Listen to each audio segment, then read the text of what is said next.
The gentleman from New York, Mr. Goldman, 5 minutes of questions. Thank you, Mr. Chairman. Mr. Lyons, what guidance have you given to your agents about asking people walking on the streets of America to show proof of citizenship? Sir, as I stated earlier, the men and women of ICE, deportation officers, special agents, we conduct targeted intelligence-driven operation. We don't walk around on the streets asking people about their American citizenship. Really? So all of those individual American citizens who have been randomly asked are lying. Is that what you're saying? Sir, if the men and women of ICE are conducting an investigation, whether it be for Title 8 immigration enforcement or Title 18 criminal enforcement, they'll ask someone their nationality. Right, but that's not targeted because they're asking all sorts of American citizens, including off-duty law enforcement. Now, have you directed at any point your agents under the Supreme Court's racial profiling ruling to only stop non-white people and those who look like immigrants to ask for their citizenship papers? No, sir, I haven't. Now, you are aware, of course, and there's well-documented, numerous well-documented instances of people, American citizens, being asked to show and prove their citizenship. Do you know what other regimes in the 20th century required similar proof of citizenship? Yes, sir. What? Sir, there was various nefarious regimes that did that. Is Nazi Germany one? Yes, but Is the Soviet Union one? I honestly, Sir, I'm asking the questions. Is the Soviet Union one? Yes, sir, but I totally, this is the wrong type of questioning. I'll tell you what the wrong type of thing is. Sir, it's my Holocaust time. Museum Reclaiming my time, sir. If you want to go see Reclaiming my Nazis, time, that's what Mr. it is. Chairman. It's not the men and women of ICE that are out there doing it every day. So to say that the men and women of ICE are Mr. Chairman, I'm reclaiming my time. I would like my wrong. time back, please. Please give me another 15 seconds because he was unnecessarily speaking. You said in your opening statement that references to ICE as the Gestapo or the secret police encourages threats against ICE agents. 100%. The problem is you have it backwards, sir.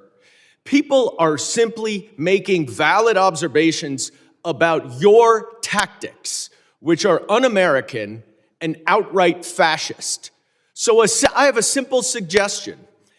If you don't want to be called a fascist regime or secret police, then stop acting like one. But people are simply just observing what they are seeing. And that's why people are making those comments. Now, I was a prosecutor for 10 years, prosecuted mob bosses, organized crime, violent criminals, the actual worst of the worst.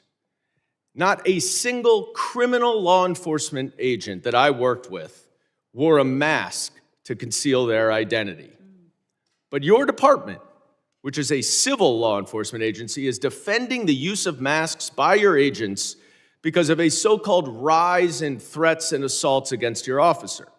Now, you said in your opening testimony that assaults against ICE officers are up by more than 1,400%, which is now even more than the 1,300% that your gaslighting spokesperson, Tricia from Ohio, has recently been citing. But here's the problem.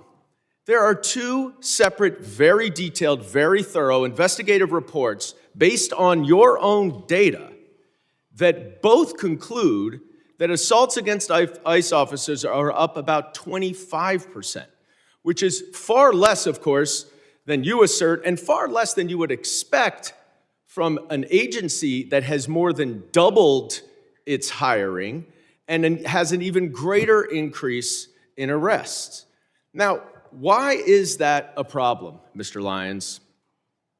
It's a problem because the explanation that your agents are wearing masks because of fear of assaults or doxing is outright bogus. You and your untrained, unqualified, unvetted, unidentified agents are intentionally terrorizing our cities and communities all over this country to avoid accountability for their excessive force and their lawless actions. That is why you're wearing masks.